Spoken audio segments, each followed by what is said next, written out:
tout ça avec François Goulette, vous partagez un certain nombre de choses communes, des passions communes certainement.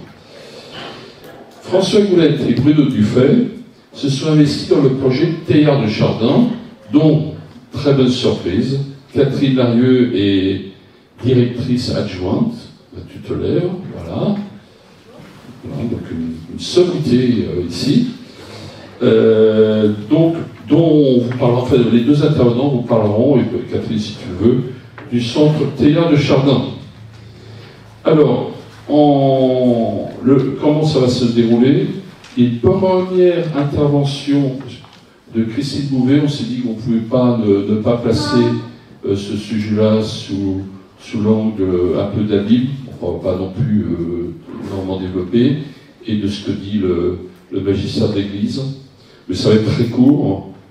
Et puis après, François Goulette, donc panorama de liens et enjeux éthiques, plus particulièrement, suivi de 40 minutes de présentation, suivi de 15 minutes de questions. Puis, à 21h40, Bruno Dufay, enjeux spirituels de l'IA, 20 minutes de présentation et 15 minutes de questions. On fera passer un micro. Et donc, voilà. Bon, je le fais maintenant parce que j'oublie après. Donc, comme je l'ai dit, en juin, le 19 juin, 20h30, ici, nous aurons une soirée sur le concile de Nicée. Voilà. J'ai peur de l'oublier après. En tout cas, je vous souhaite une bonne soirée et je passe la parole à Christine.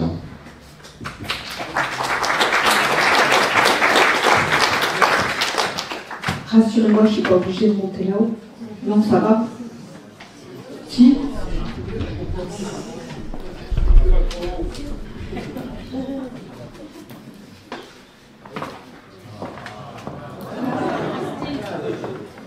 Bonsoir à tous. Merci François. En introduction de cette soirée consacrée à l'intelligence artificielle sous l'angle de l'éthique et de la spiritualité, je voudrais citer quelques mots du pape François, tirés de son discours lors de la session du G7 sur l'intelligence artificielle en juin 2024, et tirés du message qu'il a envoyé au président Emmanuel Macron à l'occasion du sommet pour l'action sur l'intelligence artificielle en février 2025. Je cite le pape François. « Il faut toujours garder à l'esprit que la machine peut, sous certaines formes et par ses nouveaux moyens, produire des choix algorithmiques.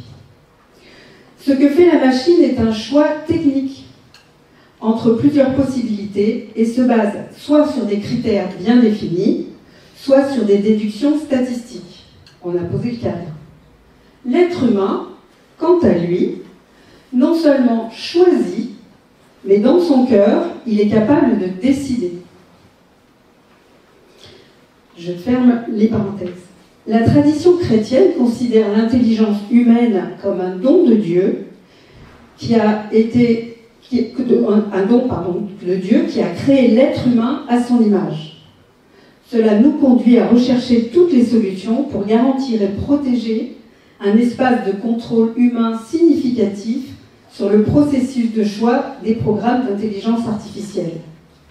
Parce que la dignité humaine elle-même en dépend.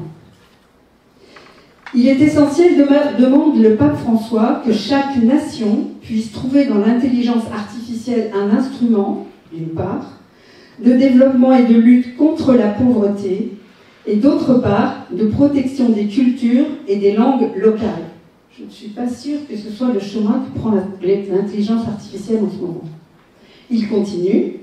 Ce n'est qu'ainsi que tous les peuples de la Terre pourront contribuer à la création de données qui seront utilisées par l'intelligence artificielle, représentant la véritable diversité et richesse qui caractérise l'humanité tout entière. Alors je terminerai bien sûr par citer le pape Léon XIV. Il y a donc 3 jours, il disait « Aujourd'hui, l'Église offre à tous son héritage de doctrine sociale pour répondre à une autre révolution industrielle et au développement de l'intelligence artificielle qui pose de nouveaux défis pour la défense de la dignité humaine, de la justice et du travail. » Voilà, je crois que nous sommes en ce moment dans ce temps de défi. La doctrine sociale, alors là c'est moi qui rajoute, c'est plus le pape. La doctrine sociale de l'Église est l'affaire de tous. Cette soirée va nous aider à réfléchir sur cette question. Et pour nous aider à bien réfléchir, quoi de mieux que de commencer par un texte de la Bible? Nous avons choisi de lire ensemble, ou nous le lire, si vous arrivez à le lire tout au bout, une partie du psaume 113b.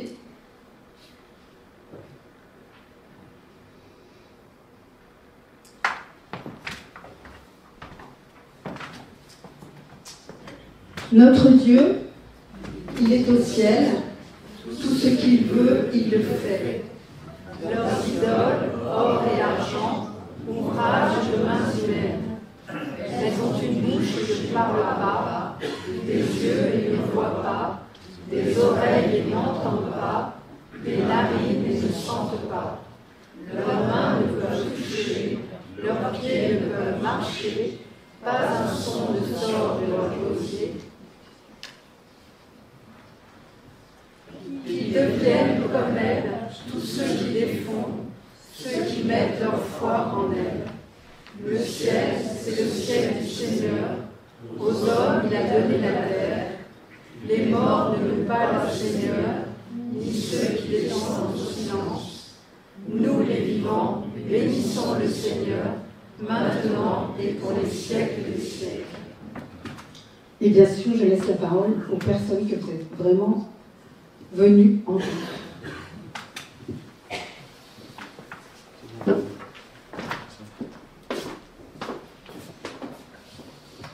Merci beaucoup pour cette introduction et le psaume parfaitement bien choisi.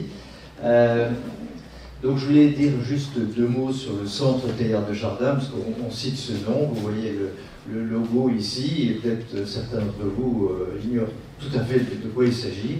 Alors c'est une église qui a été construite au cœur du plateau de Saclay. On est entre l'ENS et l'école centrale, pour situer, pour ceux qui connaissent. Et cette église est une chapelle qui permet aux gens du plateau de pouvoir pratiquer. On dit la messe 3 fois par semaine dans cette chapelle. Et alors, pourquoi je l'ai mise en photo? Parce que j'ai visité votre église ici il n'y a pas très longtemps, il y a 15 jours. Et en rentrant, j'ai été frappé par quelques similitudes avec la chapelle du Centre Teilhard de Chardin.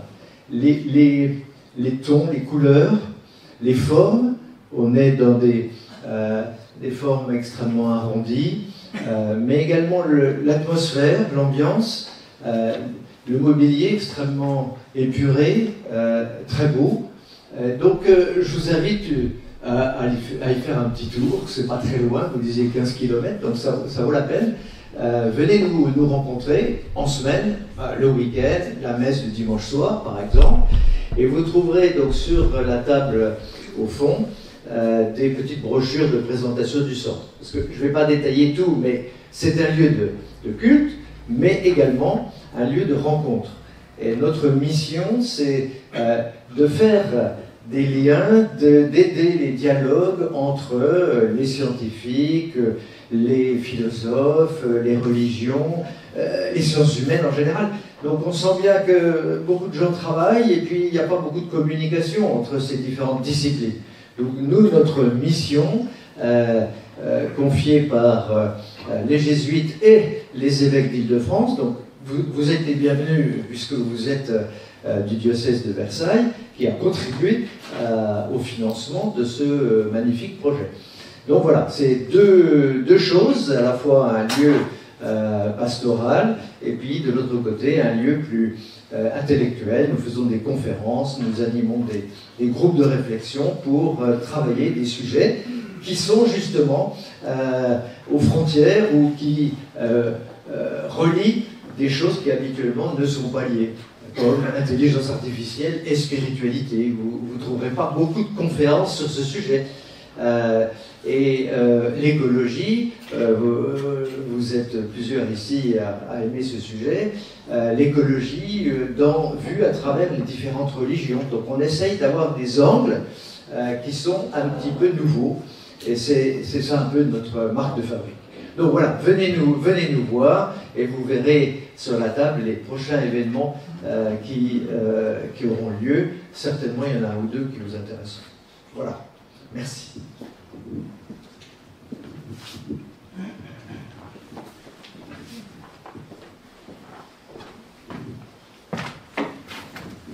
Bonsoir messieurs, dames. Très honoré d'avoir une belle assistance. Alors, donc moi je vais vous parler en première partie du panorama de l'intelligence artificielle et de ses enjeux éthiques. Donc le centre Teilhard de Chardin, comme cela a été dit, est sur le plateau de Saclay. Le projet du plateau de Saclay, je ne sais pas si tout le monde l'a en tête, c'est une concentration de 10% de la recherche et développement de la France. C'est un projet considérable de concentration de chercheurs, publics, privés, des entreprises. Et le centre Teilhard de Chardin a été créé pour aussi avoir une présence chrétienne au sein de ce lieu. Et donc moi je suis un exemple, entre guillemets, des gens concernés par le centre Teilhard de Chardin, parce que je travaille sur le plateau de Saclay comme professeur et chercheur dans le domaine de la robotique et de l'intelligence artificielle. Et alors j'étais précédemment à l'École des Mines de Paris. J'ai rejoint l'ENSTA, qui est une autre école d'ingénieurs, membre de l'Institut Polytechnique de Paris. Je suis responsable notamment des cours de troisième année des élèves ingénieurs en intelligence artificielle, etc. Donc c'est ma profession.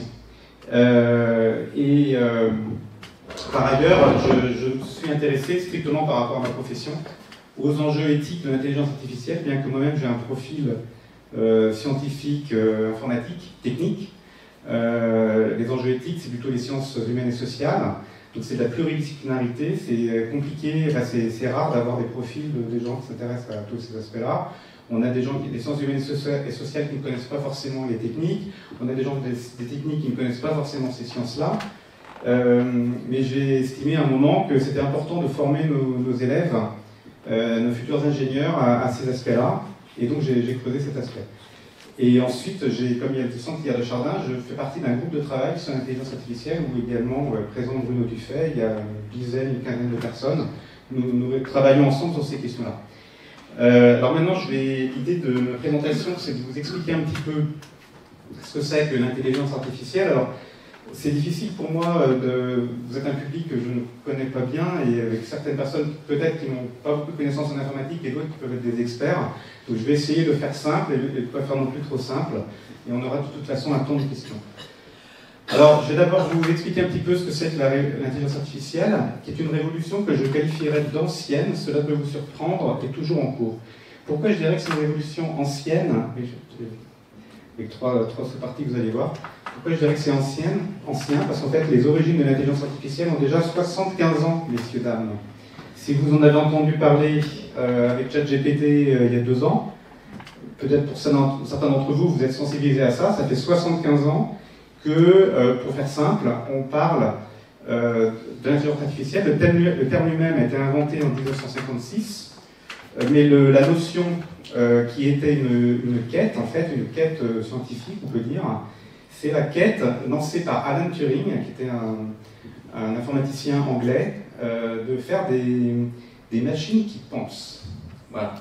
Ni plus ni moins, en 1950, il y a des gens, Alan Turing et suivi d'autres personnes, qui ont défini notamment ce qu'ils appelaient le test de Turing, qui était basé sur l'idée de poser des questions à... ici, on a un interrogateur humain, et il pose des questions, à partir du moment où il n'est pas capable de distinguer si la réponse vient d'un humain ou d'une machine, on dirait qu'on peut avoir une machine qui a une intelligence artificielle, enfin en tout cas une machine qui pense. Alors, quelques étapes clés du développement de l'IA, donc l'intelligence artificielle, l'IA. Donc je vais faire très très vite parce qu'il y a beaucoup de choses à dire et je ne veux pas vous noyer dans les détails. On a eu depuis les années 50 notamment le développement de ce qu'on appelait l'intelligence artificielle symbolique, c'est-à-dire basée sur la manipulation de symboles ou de concepts les chercheurs se sont intéressés à copier la pensée humaine en réfléchissant à la façon dont on réfléchissait à des images mentales, comment on les assemblait, comment on faisait des liens logiques entre ces choses. C'est ce qu'on appelle l'IA symbolique, associé avec du calcul statistique. Alors l'IA symbolique, ça a été vraiment quelque chose de deux chercheurs, un peu confidentiel pendant plusieurs années, parce que ça ne marchait pas forcément très bien. Et puis finalement, avec le développement de l'informatique, on a commencé à avoir des résultats quand même assez intéressants, bien qu'on pourrait considérer que c'est un petit peu ludique. Mais on a quand même eu IBM, l'ordinateur IBM Deep Blue, qui a battu Garry Kasparov, qui est le champion du monde d'échecs, en 1997. Donc c'est un ordinateur basé sur ces principes-là, qui est capable de battre le champion du monde d'échecs. Ici un autre exemple que vous connaissez peut-être moins, enfin le premier vous avez peut-être pu en entendre parler si vous vous intéressez à l'informatique ou aux échecs. Le deuxième est peut-être moins connu parce qu'il est plus connu dans l'univers américain. Il y a un jeu télévisé qui s'appelle Jeopardy. C'est un peu comme Question pour un champion. Et en 2011, il y avait Question pour un champion aux États-Unis. Et ils ont mis face aux candidats, ils ont mis un ordinateur qui s'appelle IBM Watson, qui est basé sur les mêmes principes d'IA symbolique. Et l'ordinateur a gagné Question pour un champion. Jeopardy. Et également en 2011, on a eu le début d'assistants personnels, Siri et Google Now, qui répondent en langage naturel à des demandes, donc des systèmes déjà capables de répondre à des questions exprimées en langage naturel. Alors ensuite, une deuxième étape importante, ces étapes se sont un peu succédées, mais je simplifie, ce qu'on appelle l'apprentissage profond, qui s'appelle aussi le deep learning en anglais. L'apprentissage profond est basé sur des principes un peu différents, puisque c'est ce qu'on appelle des approches connexionnistes, où on va en fait imiter, on va plus cette fois-ci essayer de copier la façon dont le cerveau raisonne en termes d'images simples et de symboles, mais on va copier la façon dont le cerveau raisonne avec des neurones qui sont interconnectés entre eux. On va faire des calculs de la façon dont les neurones sont interconnectés entre eux. Donc ça se représente comme ça, comme s'il y avait des petits neurones, et puis on met des éléments en entrée, et puis ça fait des calculs, et ça donne des résultats en sortie.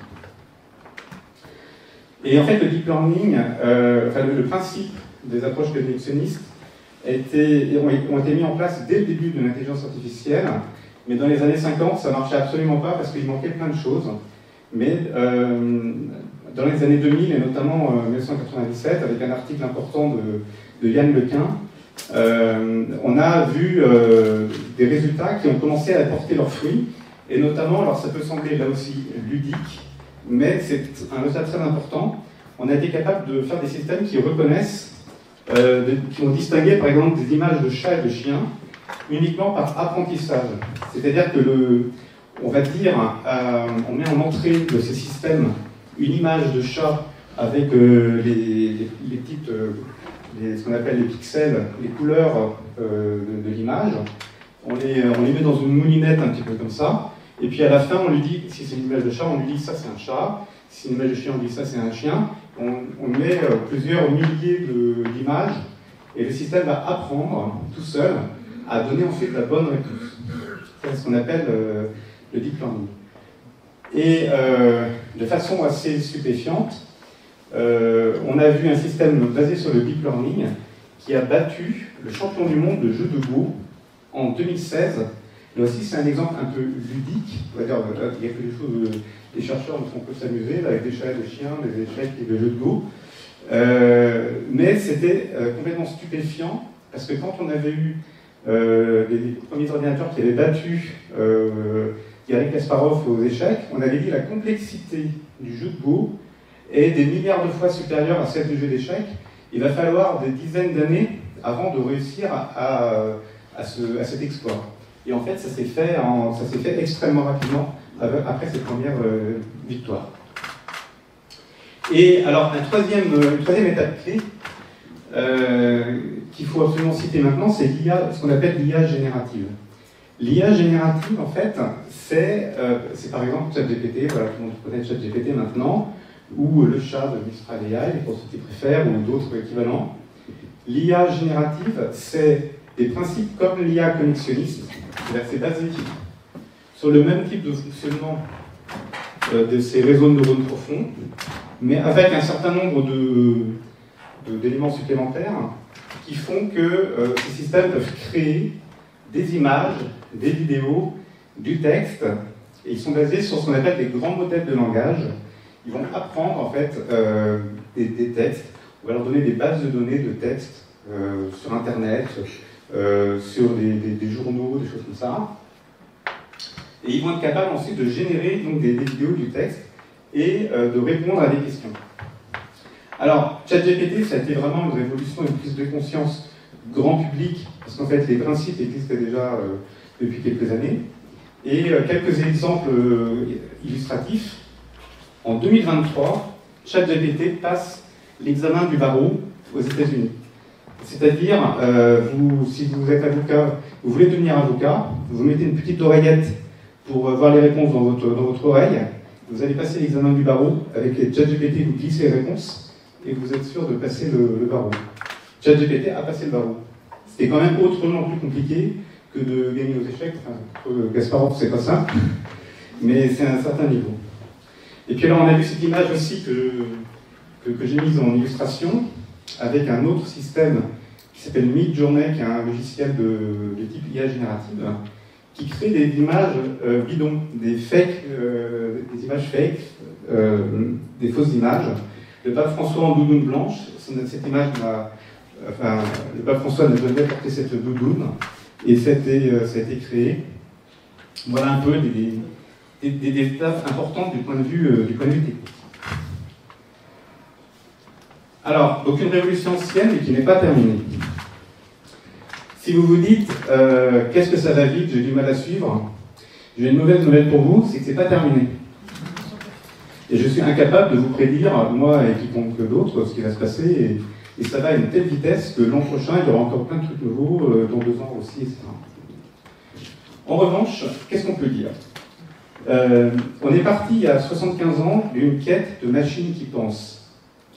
En fait, ce qu'on observe, c'est une puissance de calcul énorme qui dépasse les humains. Il faut savoir le reconnaître. Parfois, il y a des gens qui dénigrent un peu ces systèmes en disant oui, mais bon, quand même, etc. Ça dépasse quand même les humains sur beaucoup de tâches. Maintenant, est-ce que c'est de l'intelligence ? Pas sûr. En fait, ça repose la question, qu'est-ce que c'est que l'intelligence ? Qu'est-ce que c'est que l'intelligence humaine ? Et les chercheurs, actuellement, se posent beaucoup de questions autour de ça. Plus on avance avec ces dispositifs qui nous copient, qui nous imitent, plus on se pose la question, mais c'est quoi l'intelligence humaine ? C'est quoi l'intelligence artificielle ? Ça pose d'autres questions sur la conscience artificielle. Certains disent, l'étape d'après, c'est la conscience artificielle. Il y en a qui disent, oui, mais on ne va jamais y arriver, etc. C'est aussi l'objet de débat. Moi, je ne serais pas complètement catégorique. Vous avez en tout cas des gens qui y croient encore, notamment ce qu'on appelle actuellement la recherche de l'intelligence artificielle générale. Donc vous avez des gens, quand je dis des gens, c'est pas juste des individus dans leur domaine, hein, vous avez Google DeepMind, pour citer une entreprise, vous avez des millions et des milliards d'euros qui sont investis là-dedans, les chercheurs qui travaillent là-dessus en pensant qu'on va aller encore plus loin dans l'imitation de l'intelligence humaine. Quoi qu'il en soit, ça peut être un débat, est-ce qu'on va y arriver, est-ce qu'on va pas y arriver, etc. Quoi qu'il en soit, ces outils révolutionnent déjà le monde, ça c'est une réalité. C'est la révolution numérique au sens large, et comme je l'ai dit, les investissements continuent. Alors, un point important à mentionner par rapport à cette révolution, c'est au bout de quelques années, quand on a commencé à voir des dispositifs qui faisaient pas seulement que gagner aux échecs ou reconnaître des chiens et des chats, il y a des gens qui se sont dit, mais attendez, il y a peut-être des trucs un peu dangereux là-dedans. Alors, je cite quelques jalons. C'est notamment un livre en anglais qui s'appelle Weapons of Mass Destruction, qui est un petit jeu de mots qui veut dire armes de destruction massive avec le jeu de mots de maths, puisque c'est beaucoup basé sur les mathématiques. C'est Cathy O'Neil qui, en 2016, a critiqué, enfin a dénoncé, elle-même étant le profil très scientifique qui connaissait très bien ces questions-là, ayant travaillé dans des sociétés qui étaient dans l'IA, elle a dénoncé l'utilisation massive d'algorithmes pour l'accès au crédit et pour l'éducation dans le système américain. Et avec un certain nombre de discriminations, ou des façons de comment dire, d'exploiter un peu les gens aussi dans leur faiblesse. Et voilà, donc c'est vraiment un élément, un livre qui a été marquant en 2016. Je pourrais citer également en 2018 le système de crédit social avec des caméras de surveillance équipées de reconnaissance faciale en Chine.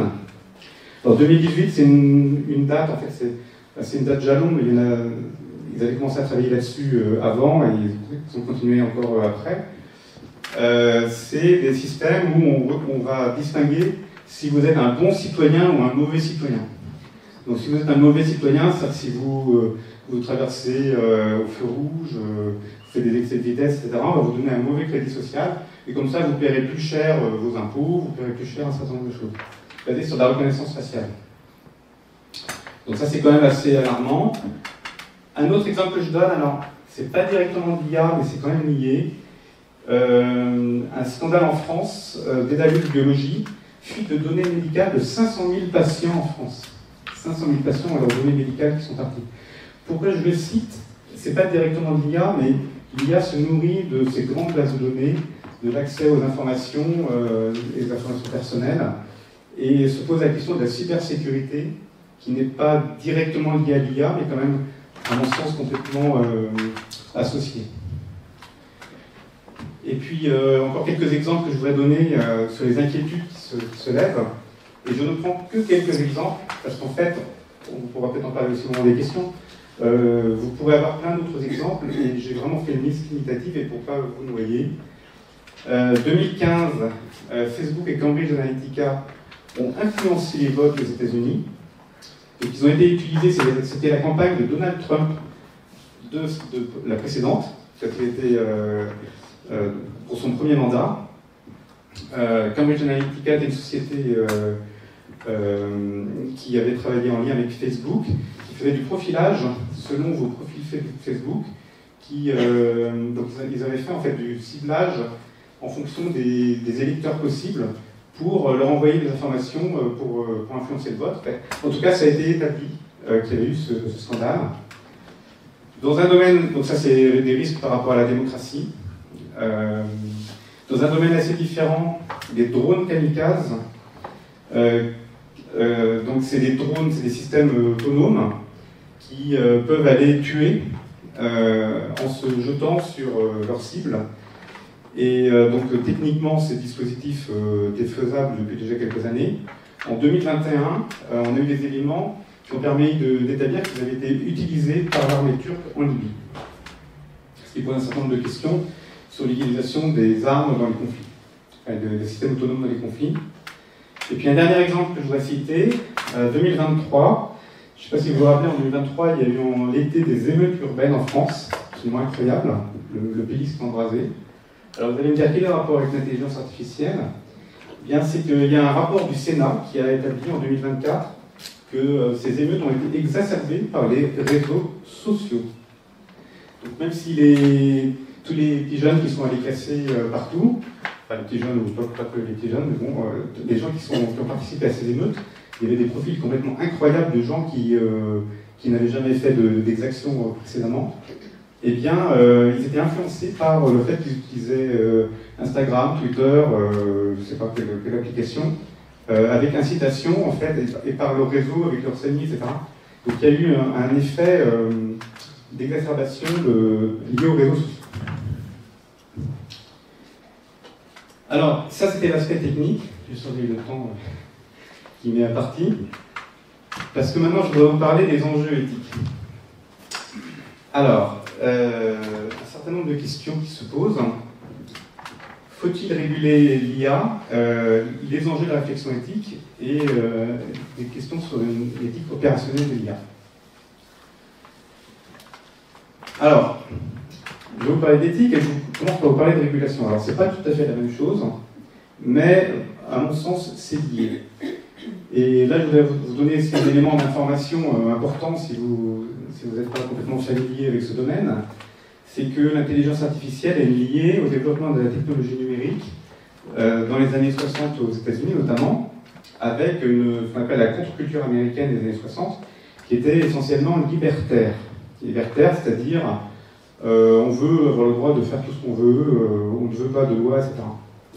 Et vous avez par exemple ce monsieur qui s'appelle John Perry Barlow, qui en 1996 a fait la déclaration d'indépendance du cyberespace. Le cyberespace, c'est-à-dire tout ce qui est accessible par Internet, par le web, le dark web aussi, je ne sais pas si vous avez entendu parler du dark web, c'est-à-dire des sites qui sont cachés, mais vous pouvez trouver plein d'informations, etc.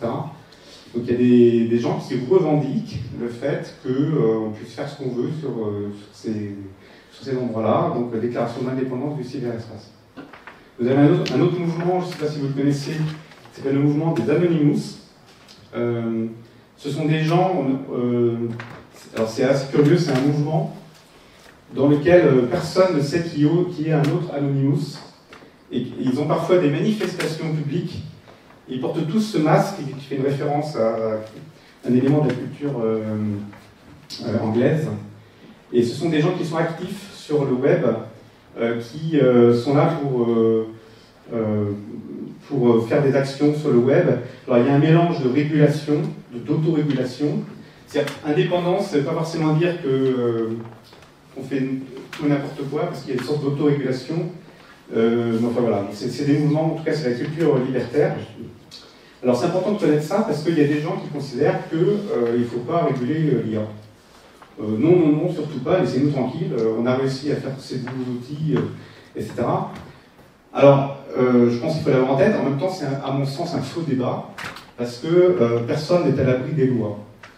La question peut se poser de l'application des lois, c'est-à-dire que dans les gens qui sont sur le cyberespace, qui font ce qu'ils veulent, parfois il y a des problèmes, parce que les pouvoirs publics, la police, etc., n'est pas en mesure de suivre les gens, tellement ça va vite, tellement ils ne sont pas toujours équipés pour ça.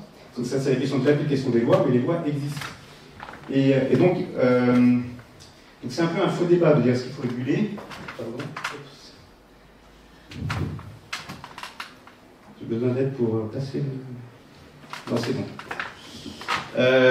C'est un faux débat parce que les lois existent. En revanche, elles n'étaient pas forcément complètement adaptées. Et pour donner quelques éléments, en France, donc nous avons notamment le RGPD, enfin non, en France et en Europe, maintenant c'est en Europe, nous avons le RGPD, vous avez peut-être entendu parler du RGPD, donc c'est le Règlement Général de Protection des Données. Alors le RGPD, c'est le truc qui fait que on vous casse les pieds à savoir si vous acceptez les cookies quand vous êtes sur des sites internet. C'est un petit... Les gens retiennent du RGPD souvent, parce qu'on vous demande votre consentement pour que vous acceptiez les cookies. Mais le RGPD, c'est plus large que ça. C'est des régulations d'accès aux données personnelles. Vous avez l'AI Act. Donc l'AI Act, c'est une régulation européenne sur l'intelligence artificielle qui date de 2024. Attendez, je trouve que je suis allé trop vite. Voilà, c'était ça que je voulais. Donc je voulais dire que les questions numériques sont déjà réglementées par des lois et des normes. Donc en France, on avait déjà même la loi informatique et liberté en 1978. Europe, donc le RGPD, le AI Act. Mais aussi, on a des lois communes, par exemple, du droit à l'information, du droit à l'image, à la liberté d'expression, l'expression publique, la responsabilité civile, etc. Par exemple, dans le domaine de la responsabilité civile, il y avait des gens qui disaient, il y avait des débats au niveau du Parlement européen à un moment, savoir s'il fallait donner une personnalité juridique aux robots, ou on pensait par exemple aux véhicules autonomes. Alors en fait, pour l'instant, ils n'ont pas donné suite. Certains disaient qu'il y avait un vide juridique. En fait, il n'y a pas vraiment de vide juridique, parce que ça touche notamment à des questions de responsabilité civile. Qu'est-ce qui se passe si vous utilisez un véhicule autonome et qu'il y a un accident, etc. Alors, je ne dis pas qu'il ne faut pas adapter les lois, mais il n'y a pas... c'est pas comme s'il n'y avait rien, en fait. Voilà. Et en France, il y a une autorité publique française qui est la Commission nationale informatique et liberté. Alors, mon propos, je vais revenir donc, sur la question de l'éthique. Pourquoi est-ce qu'on parle de l'éthique? Parce qu'en fait, donc déjà la régulation existe, il faut l'avoir en tête, parce que parfois on l'oublie, et puis même que ce soit dans les milieux des gens qui font de l'intelligence artificielle ou de simples usagers, on ignore qu'il existe déjà des lois qui vont assez loin. Mais en fait, on peut considérer que ces lois ne couvrent pas toutes les questions et ne pourront pas couvrir toutes les questions. En fait, la loi ne résout pas tous les problèmes. Et Ça, c'est vrai de façon un peu générale. Mais en plus, on a une autre question qui est que les processus législatifs sont lents et que les technologies n'arrêtent pas d'évoluer. Et je vous l'ai dit tout à l'heure, c'est pas terminé. Donc de nouvelles questions surgissent sans cesse. La régulation ne couvre pas toutes les questions sociétales de déploiement de l'IA. Alors ces questions, c'est par exemple posées par les citoyens. Les citoyens vont dire, mais attendez, moi je ne savais pas que le scandale Cambridge Analytica, Facebook, je suis utilisateur de Facebook, qu'est-ce que je dois faire? Est-ce que je dois arrêter d'utiliser Facebook? Est-ce que je dois m'unir avec d'autres personnes, faire une action contre eux, etc. Donc c'est des questions légitimes. Donc ça c'est les citoyens, c'est les clients des systèmes, les concepteurs de systèmes, parce qu'il ne faut pas croire qu'il y a des gens clients qui critiquent tout ce qui ne va pas, et puis les concepteurs sont tous méchants et ils s'amusent à faire des trucs pas bien. Vous avez dans les concepteurs de systèmes des gens qui se posent toutes ces questions également, les entrepreneurs, les financeurs. Donc comment faire pour penser en fait des systèmes qui vont travailler pour le bien commun, pour des choses qui sont bonnes? Comment est-ce qu'on peut appréhender ces questions? Et en fait, l'IA nous amène un peu à revisiter la philosophie de la technologie et à penser l'éthique des sciences et technologies. Et elle est pensée à nouveau frais. Alors, c'est là que ça se complique, c'est qu'on doit faire appel. Si on veut traiter cette question sérieusement, il faut faire appel à des concepts qui viennent non plus des sciences de l'informatique, mais des sciences humaines et sociales, notamment ce qu'on appelle la philosophie morale. Ça va être la discipline qui étudie l'éthique, en fait. Comment on pense ce qui est bien, ce qui est mal. Alors, un point que je voulais mentionner qui me semble quand même important, surtout dans le contexte d'une paroisse, c'est que la réflexion que je vous propose, mais basée sur d'autres personnes qui ont ce type de réflexion, ne fait pas nécessairement appel à la foi ou à la religion. C'est-à-dire que l'éthique et la morale, vous n'avez pas besoin d'être chrétien pour avoir une éthique ou une morale. Et encore heureux, c'est ce qui nous permet de vivre ensemble avec des gens qui n'ont pas les mêmes foi, qui peuvent être athées, qui peuvent être musulmans, juifs, sans religion, agnostiques. Et donc justement, la philosophie morale, c'est une façon de penser ça, sans forcément faire appel à la religion. Alors ensuite, il existe, je le mentionne aussi, puisqu'on est dans ce contexte, il existe ce qu'on appelle la théologie morale, donc qui va faire appel à des notions plus spécifiques pour les chrétiens. Mais là, on ne va pas forcément en avoir besoin. Donc moi, tout mon propos sur cette partie, ensuite dans la partie de Bruno, tout à l'heure, on va parler des aspects spiritualité, etc. On va aller plus loin, des choses qui vont être plus proches de ces questions. Mais dans ma partie, on n'a pas forcément besoin de ça pour retrouver des réponses à nos questions. Alors en revanche, c'est pas simple, parce qu'il y a plusieurs façons quand même de réfléchir à l'éthique. Il y a des variantes, il y a des points communs. Et alors, il faut aussi, ça c'est un point que je mets, l'éthique de la délibération, c'est-à-dire, quand on réfléchit à l'éthique, à un moment, c'est pas parce qu'il peut y avoir une réponse éthique commune qu'on va forcément la trouver. Parce que dès que vous mettez deux personnes différentes, elles peuvent avoir des points de vue différents, donc vous allez dire, ah oui, mais toi tu penses ça, mais moi je suis pas d'accord, je pense ceci, je pense cela. Donc il faut aussi voir comment on peut réfléchir pour soi-même, réfléchir avec les autres. Alors je vais juste vous donner quelques éléments de compréhension de la façon, enfin de l'éthique et quelques notions de l'éthique. Je ne vais pas avoir le temps d'aller non plus trop loin dans ces détails-là. Alors, en éthique, il y a des cas qui sont simples. Il y a des cas pour lesquels il y a des principes qui sont unanimement reconnus. Par exemple, il est mal de faire souffrir un innocent. Tout le monde va reconnaître ça. Vous n'avez pas besoin d'être juif, chrétien, etc., de faire appel à quoi que ce soit. Tout le monde va reconnaître qu'il est mal de faire souffrir un innocent. Donc ça, c'est simple. Le problème, c'est que les cas sont très rarement aussi simples, et on va notamment être confronté à ce qu'on appelle des dilemmes moraux. Un dilemme moral, c'est quand vous avez le choix entre deux situations qui, en fait, ne sont pas idéales. Et finalement, quelle est la bonne? Alors là, je donne un exemple, ce qu'on appelle le dilemme du tramway. Le dilemme du tramway, c'est imaginer que vous avez ces deux images, en fait, c'est la même idée. Imaginez que vous avez un tramway qui est lancé à grande vitesse, et le conducteur en ne réussit plus à le freiner. Et là, vous avez des gens qui sont ligotés sur les rails. Et il y a quelqu'un qui se dit, tiens, si je pousse quelqu'un ici, il pourra presque peut-être arrêter le tramway, ce qui permettra de sauver ces gens-là. Là, c'est une version similaire présentée différemment. C'est qu'est-ce qui se passe si je manipule un aiguillage. Et donc la question, c'est est-ce que c'est une bonne chose de sacrifier une personne pour en sauver 5? Ce qu'on appelle le dilemme du tramway. C'est un peu compliqué, il n'y a pas vraiment de bonne réponse à ça. Donc cette question, je le cite parce qu'elle est assez classique en dilemme éthique. C'était une éthicienne anglaise, Philippa Foot, en 1967. Pourquoi je le cite? Parce que dans le domaine de l'IA, donc c'est pas nouveau qu'il y a des chercheurs, des ingénieurs, etc., qui ont commencé à se poser des questions aussi d'éthique, notamment par exemple pour le véhicule autonome. Tiens, c'est marrant, on est un peu dans le même cas que le tramway tout à coup, qu'on a vu tout à l'heure.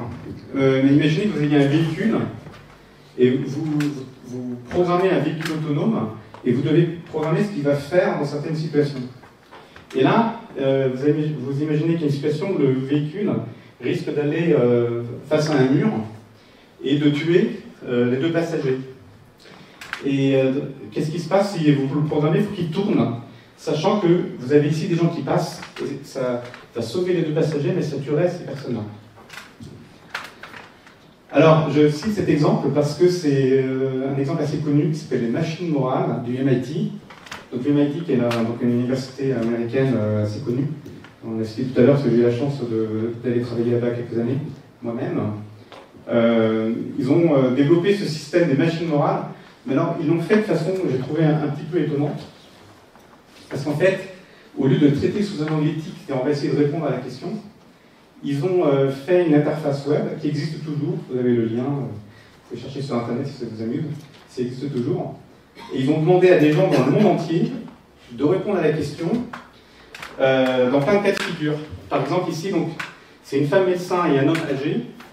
Et là, vous avez un criminel, un sans-abri, un chien et un chat. Et donc, qu'est-ce que vous pensez qui est mieux? Qui doit mourir? Qu'est-ce qui est mieux? Et ils ont fait plein de cas comme ça, des centaines de cas, et ils ont traité ça par la sociologie, c'est-à-dire qu'ils ont fait des statistiques en disant « Ah, c'est marrant parce qu'en Asie, les gens préfèrent sacrifier les jeunes, ou en Afrique, ils préfèrent sacrifier les vieux, enfin je dis au hasard, ou ces personnes. » Donc ils l'ont traité comme ça. En tout cas, c'est pour vous dire, pour vous illustrer que ces réflexions éthiques, cette façon de penser l'éthique, elle existe déjà dans la société, parmi les ingénieurs, dans les concepteurs de systèmes. Les gens se posent la question de comment on appréhende ces questions-là. Alors, je surveille le temps parce qu'il faut aussi le temps pour les questions. En fait, l'éthique, c'est un vaste sujet. Et il y a plusieurs façons de l'aborder. Donc là, je l'ai abordé sous l'angle des dilemmes. Ensuite, vous avez donc différentes façons conceptuelles de raisonner sur l'éthique.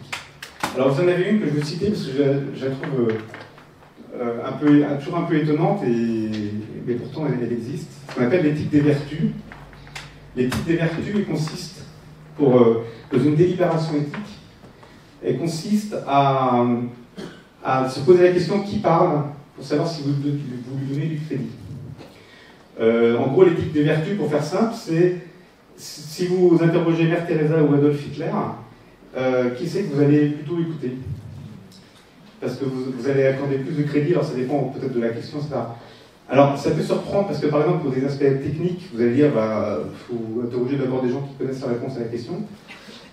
Certes, mais cette éthique des vertus est utilisée dans certaines réflexions, c'est un outil qui est utilisé.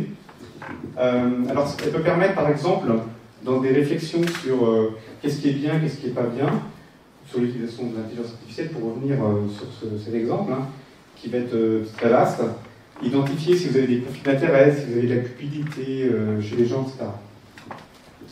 Vous avez ensuite ce qu'on appelle l'utilitarisme ou le conséquentialisme, qui consiste à examiner les conséquences des situations et des actes. Et donc, par exemple, ça va vous permettre de regarder quels sont les acteurs et leurs enjeux. Alors, je donne juste un exemple, parce que donc, le domaine est extrêmement vaste. je n'ai pas prévu de vous parler d'écologie, mais d'écologie, on pourra en parler, par exemple. Donc on peut se poser la question, est-ce qu'un système d'IA va impacter l'environnement? Eh bien, vous pouvez appréhender cette question par l'utilitarisme et le conséquentialisme, en se disant, finalement, quels sont les différents acteurs, quelles sont les conséquences de telle décision, de tel acte, etc. Vous avez ensuite la déontologie, qui est une application de principes éthiques à un contexte professionnel spécifique, comme le cas de la déontologie médicale, déontologie des affaires, etc. Donc je n'ai pas le temps de détailler tout ça, on voyait un peu la boîte à outils de l'éthique. Et d'ailleurs, je crois que ça va être mon dernière slide. Pour une éthique opérationnelle de l'IA, en fait, et je vais terminer par ça, l'intelligence artificielle nous amène à reconsidérer actuellement la façon, il y a des débats autour de ça, mais je pense qu'on est amené à reconsidérer la façon dont on pense l'éthique, et il faudrait développer des façons, dans la société, dans les parties prenantes, de comprendre l'éthique, de comprendre ces façons de raisonner, pour pouvoir répondre à des questions. Par exemple, si je suis un concepteur de système d'intelligence artificielle, ou un développeur, ou un distributeur, ou un utilisateur, est-ce que ce produit est sûr? Est-ce qu'il est pratique? Est-ce qu'il est utile pour les clients? Est-ce qu'il est légal? Alors bien tiens, c'est pas forcément l'éthique. On peut considérer que faire quelque chose de légal, c'est un premier aspect éthique. Est-ce que c'est bon pour l'environnement? Est-ce que ça crée des discriminations? Est-ce que ça exploite les pauvres? Etc. Donc comment est-ce qu'on pourrait poser ces questions? Et ce que je vous dis là, c'est des questions qui sont relativement ouvertes encore maintenant. Voilà, et je termine ma présentation en vous disant donc, l'intelligence artificielle, c'est une révolution ancienne mais toujours en cours. Des outils stupéfiants qui concurrencent l'homme et le travail humain. Nous avons besoin d'une régulation adaptée et évolutive, car les changements ne sont pas terminés. Et nous avons besoin de nouvelles façons de penser l'éthique pour tout le monde. Je vous remercie pour votre attention.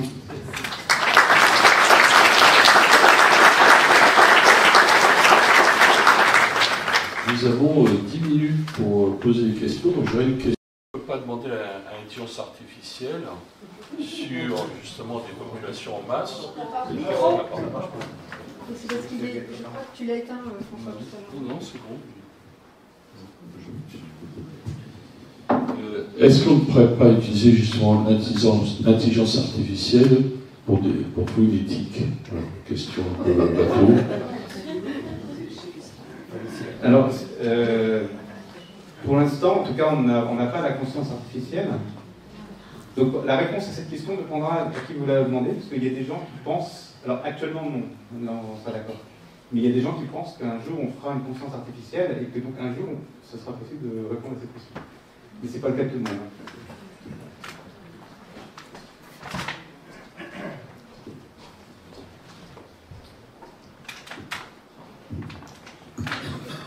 Bonsoir et merci.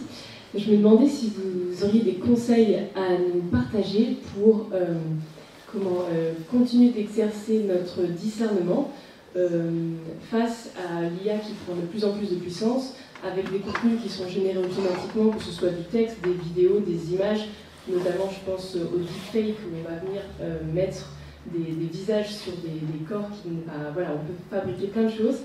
Et je voulais savoir si, c'est de plus en plus difficile à discerner effectivement, est-ce que si ça a été généré automatiquement par une intelligence artificielle ou si c'est réel. Est-ce que vous auriez des conseils pour qu'on puisse garder et être maître de notre discernement face à du contenu sur le web? Merci. Alors la question, il y a des conseils par rapport au contenu sur le web en général, mais plus particulièrement sur les deepfakes.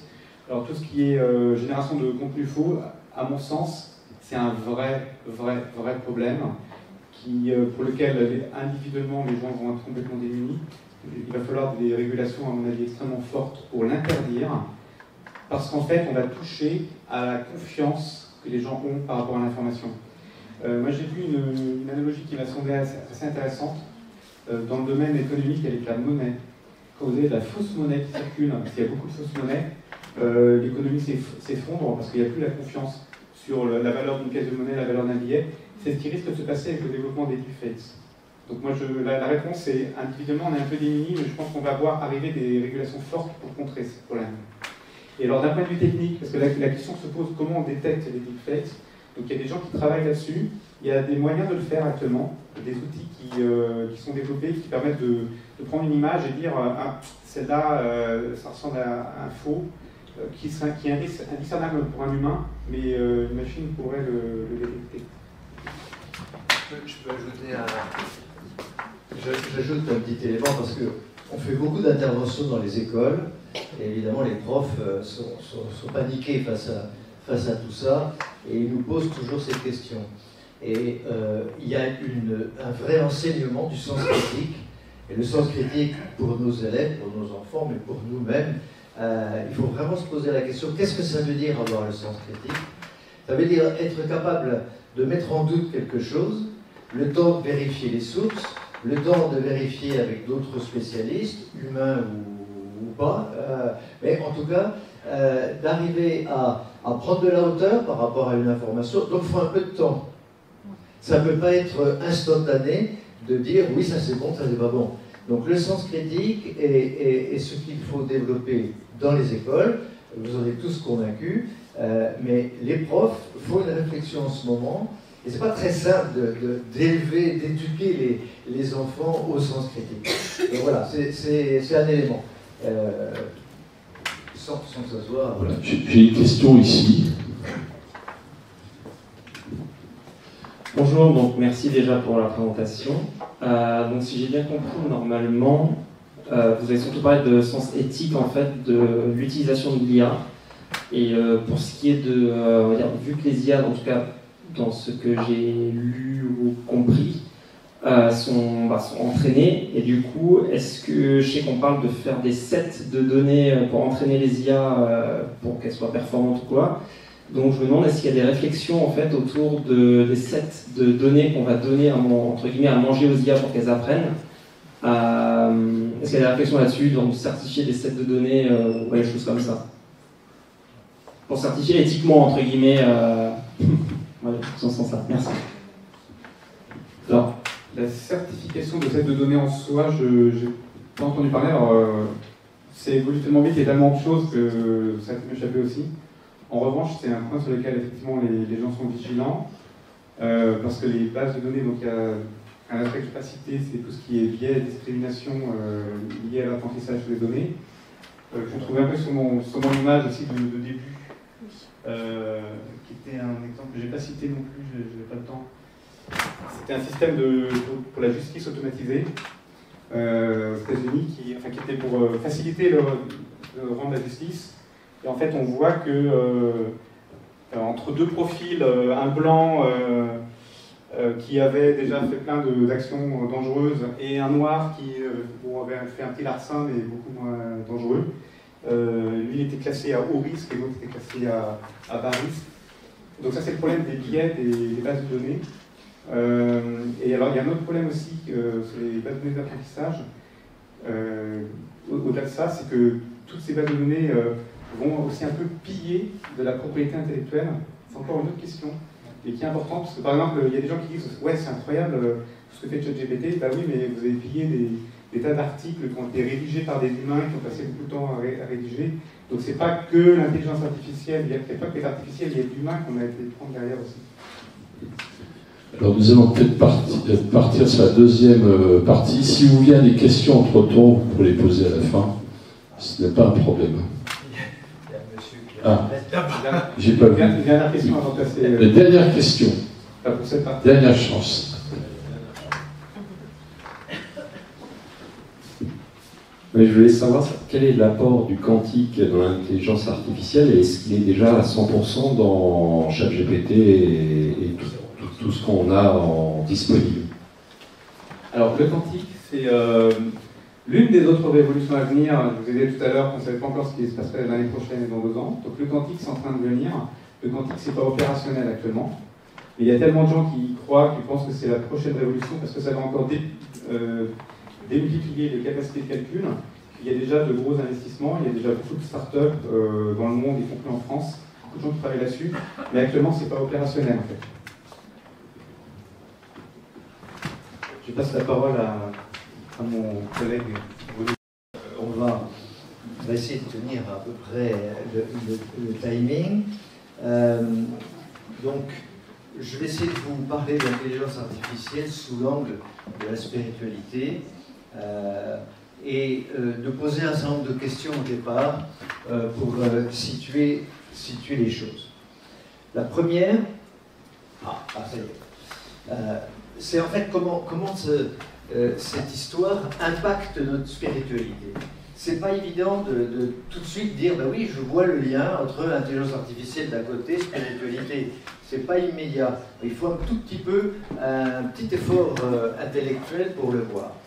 Alors, la première chose, c'est ce mot un petit peu horrible que je voudrais que vous reteniez tous, c'est l'anthropomorphisme. On est tous atteints de ce mal. Parce que c'est le fait qu'on a tendance à prêter aux machines les facultés humaines. On a tendance à les croire humaines. Alors, quand elles parlent avec une voix, c'est frappant. Quand elles écrivent un texte qui est très bien construit et tout ça, on ne peut pas s'empêcher de croire qu'il y a de l'intelligence là-dedans. Or, on vous a dit tout à l'heure, ChatGPT n'est pas intelligent, il ne comprend pas un traître mot de ce qu'il dit. Il calcule statistiquement les mots, les phrases qui sont les plus probablement, qui vont arriver les plus probablement derrière ceux que vous avez écrits dans votre requête. Donc il n'a aucune notion sémantique. Simplement, nous, c'est notre intelligence qui fait qu'on donne du sens à ces mots qui arrivent. Et on a du mal à s'empêcher de croire que cette machine est intelligente parce qu'elle fait quelque chose qui nous impressionne. Donc ça, c'est alimenté par les médias, parce que les médias n'arrêtent pas de dire les machines sont intelligentes, et puis demain elles vont dominer le monde, et puis elles créent des choses, et puis elles pensent, elles déduisent les choses. Donc on utilise tous les mots qu'on utilise habituellement pour les humains, qu'on plaque sur les machines. Donc, on a l'impression que les machines sont intelligentes. Donc ça, c'est un vrai problème, parce que ensuite, si on réfléchit à notre interaction avec les machines, prenez dans une entreprise, on vous dit, monsieur, voilà, demain, vous devez utiliser le système d'intelligence artificielle, là, il est là. Alors en plus, on ne dit pas système d'intelligence artificielle, on dit une IA. Vous allez utiliser une IA qui va vous aider dans votre travail. Et le fait même de dire une IA et non pas un système d'intelligence artificielle, ça change tout. Et alors, monsieur, vous devez l'utiliser. Alors, le lendemain, le collaborateur se dit, oula, il faut que je l'utilise, parce que ce truc a coûté une somme folle, contient des quantités d'informations absolument hallucinantes que mon cerveau certainement ne peut pas égaler. Et puis si jamais je ne suis pas les recommandations de la machine, qu'est-ce qui va se passer pour moi? On va me dire, mais attendez, vous prenez des décisions tout seul sans appuyer sur la machine. Or, la machine a beaucoup plus d'informations que vous. Donc, on est en train de biaiser, vous voyez, cette relation homme-machine, et l'utilisateur, par cet anthropomorphisme, par le discours qu'on donne autour des systèmes, se sent en infériorité par rapport à elle. Donc ça, c'est un point très important, et je reviens un peu sur la question de tout à l'heure, c'est qu'on doit en permanence, chaque fois qu'on ouvre et qu'on va faire un prompt sur ChatGPT, se rappeler qu'il s'agit d'un système, c'est un truc qui fait des calculs statistiques basés sur du silicium, rien de plus. Petit réflexe intellectuel difficile, mais indispensable si on ne veut pas tomber dans cette espèce d'état d'infériorité. Qui dit état d'infériorité dit que petit à petit, on s'empêche de penser. La machine va le faire pour moi. Elle est bien plus douée que moi puisqu'elle a toutes les informations du monde. Donc on a ce risque de se mettre un petit peu en mode veille par rapport à ce système que je dois utiliser dans mon métier, par exemple. Donc ça, c'est une première chose qui installe dans nos cerveaux une certaine mentalité, vous voyez. La deuxième, c'est que ces outils font une sorte de moyenne, parce qu'ils n'ont pas intérêt à à émettre des avis très, très tranchés, ils n'ont pas intérêt à choquer les gens et tout ça. Donc on fait dans le politiquement correct. Si vous interrogez ChatGPT ou n'importe lequel, il vous dit « Oui, alors, on peut penser que ceci, mais on peut aussi penser que cela. » Et puis donc il y a toujours une espèce de Moyen-Âge qui se fait, de moyenne, qui se fait sur l'ensemble des idées. Et en aucun cas, on a des avis tranchés. Et tout ça, eh bien, ça fait ce qu'on appelle une horizontalisation du monde. C'est-à-dire, tout est à peu près au même niveau, quoi. Oui, alors c'est pas bien de tuer, quand on est au volant d'une voiture, telle personne par rapport à telle autre, etc.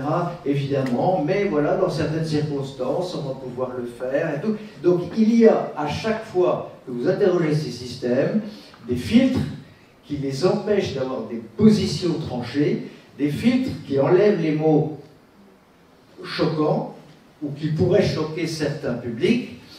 Évidemment, tout ce qui est contre les lois est enlevé aussi. Et donc, voilà, vous avez toujours quelque chose qui est un petit peu... qui est toujours sympathique, on est toujours d'accord, mais pas vraiment d'accord, et tout ça. Donc, c'est ça, ce qu'on appelle l'horizontalisation du monde, qui débouche sur une sorte de relativisme, puisque tout est au même niveau, tout est à peu près de même valeur. Il n'y a plus de hiérarchie, et on est avec une pensée qui est en fait résultat d'un calcul statistique qui met un peu toutes les idées sur le même plan. Voilà, donc ça c'est la deuxième idée importante. La troisième, c'est que, évidemment, ces outils, et le numérique avait déjà commencé, hein, donc là c'est pas spécifique à l'intelligence artificielle, ces outils accaparent nos cerveaux, de plus en plus, de mieux en mieux. François le rappelait, vous êtes profilé de plus en plus finement grâce à l'intelligence artificielle, on vous livre les contenus qui vous intéressent, on vous livre des choses qui font que vous allez rester le plus longtemps possible sur l'outil, sur le système. Et donc cet accaparement des cerveaux fait qu'on n'a plus beaucoup de temps pour s'occuper d'autre chose. Et quand on parlait du sens critique tout à l'heure, le sens critique est nécessaire et s'appuie sur la culture générale. Si je passe mon temps sur des outils numériques, à faire des petits jeux, des trucs sympas, à chercher des informations, écouter des podcasts, ça n'arrête jamais. Le flux est infini et ne s'interrompt jamais. Eh bien, c'est du temps en moins pour se cultiver, pour lire un livre, par exemple. C'est comme ça qu'on voit que la lecture est en chute libre. Donc, tous ces phénomènes, qui sont des phénomènes inhérents à l'introduction rapide des technologies dans la société, amènent dans nos mentalités une problématique qui est grave, c'est celle de ne pas avoir le temps. L'intériorité, la spiritualité, contrairement à tous ces outils, demande du temps. Il faut mûrir les choses, il faut méditer, il faut cheminer. J'aime beaucoup ce mot de cheminer, on chemine, mais cheminer veut bien dire que on ne va pas faire 3 pas, on va poursuivre un chemin, on va donc besoin de temps. Or, on n'a plus le temps. Donc voilà le premier impact grave, je dirais, de l'intelligence artificielle et du numérique sur la spiritualité, c'est qu'il nous accapare, il nous enlève une partie de notre volonté et de notre temps disponible pour la méditation et le cheminement. Deuxième chose, effectivement, le relativisme. Bon, vous vous souvenez que Benoît XVI en parlait beaucoup, repris par le pape François. C'est vrai que le relativisme est quelque chose qui résulte de cette horizontalisation du monde, mais en même temps, on dit aussi, mais oui, mais c'est vachement bien parce que comme ça, on va avoir plus de sens critique. Oui, mais alors voilà, mettre en doute quelque chose pour que le sens critique puisse s'exercer, très bien. Mais il y a un moment où il faut stopper cette idée, cette méthodologie critique, pour sortir du doute et rentrer dans la conviction, dans le discernement, et ensuite prendre des décisions.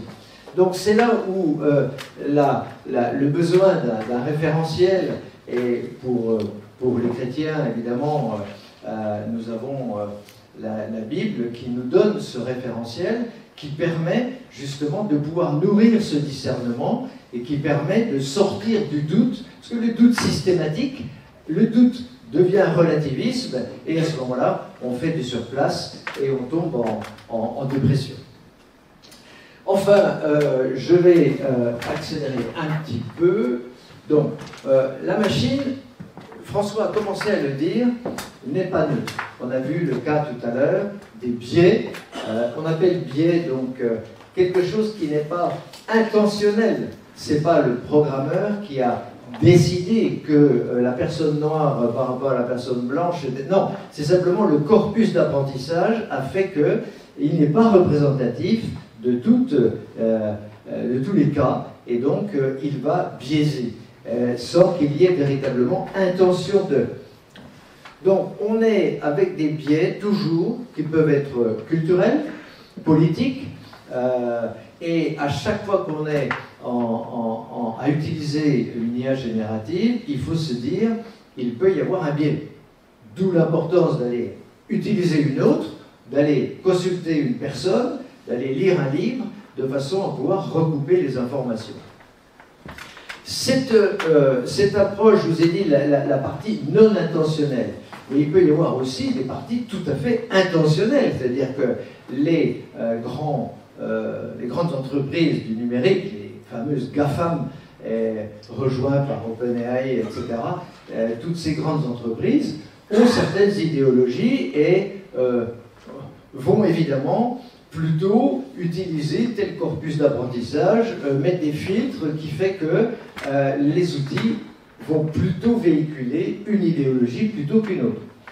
Et c'est quoi? Cette idéologie qui est issue de la contre-culture, de la Californie, des mouvements hippies, les débuts d'Internet, c'était vraiment les mouvements hippies libertaires, donc véhiculent ces idées de recherche de bien-être, individualisme, et le bonheur est à la clé. Voilà, c'est une équation extrêmement simple qui est utilisée.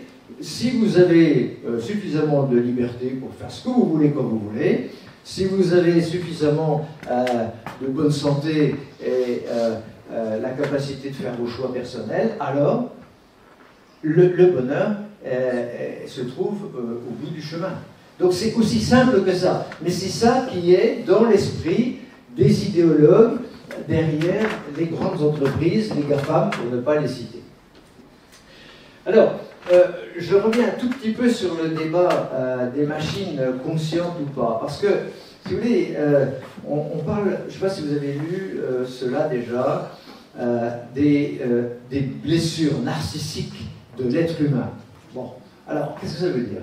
La première blessure narcissique de l'humanité, c'est quand on a dit désolé, mais la Terre n'est pas le centre de l'univers. Un certain Copernic a dit non, la Terre c'est juste une planète, etc. Première blessure narcissique. Il faut accepter de ne pas être au centre. Deuxième blessure narcissique, c'est Darwin, qui a dit l'être humain, voilà, c'est l'aboutissement d'une évolution, donc l'être humain est un animal. Pas tout à fait comme les autres, mais c'est jamais que... Voilà. Deuxième blessure narcissique, c'est accepter d'être pas si différent du monde animal. Troisième blessure narcissique, c'est Freud, qui nous dit, mais vous croyez prendre vos décisions, mais en fait non. Vous avez un inconscient qui travaille derrière, vous n'y pouvez rien, mais cet inconscient vous détermine, et vous allez peut-être prendre telle voie plutôt que telle autre, non pas par un discernement éthique et personnel, mais simplement par des choses qui sont dictées et pour lesquelles vous ne pouvez rien. Troisième blessure narcissique, vous n'êtes pas les maîtres de vous-même. Quatrième blessure narcissique, l'humain, c'est jamais qu'un algorithme. Bon, d'accord, un peu compliqué, hein, c'est un algorithme compliqué, mais rien de plus. Donc, les machines, à condition d'y mettre la puissance qui va bien, et le quantique va nous aider, va dominer l'humanité.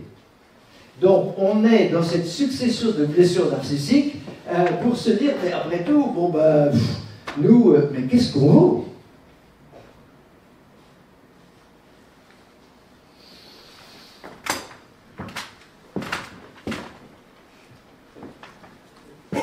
Alors il y a deux camps. François l'a dit rapidement, mais je trouve qu'il faut revenir un tout petit peu. Vous avez des gens qui pensent que tout va se faire par émergence. C'est-à-dire que je vais construire des réseaux de neurones énormes, encore plus énormes. Vous savez que ChatGPT, c'est de l'ordre de 150 milliards de facteurs qui sont manipulés. 150 milliards. On est en train de passer à 300 milliards et on pense qu'on sera à 1200 milliards. Donc, si vous voulez, c'est quelque chose qui n'est même pas compréhensible pour nos cerveaux. Hein.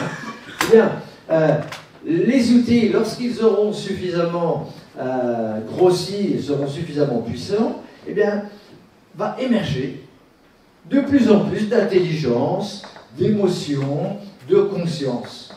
Et donc, il n'y a rien de transcendant, il n'y a que de l'émergence depuis les réseaux de neurones.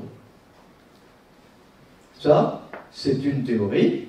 Il n'y a absolument rien de prouvé à ce sujet-là. Hein. Aucun scientifique ne peut vous démontrer cela. Simplement, ça a beaucoup de succès. Et c'est repris par les médias, etc.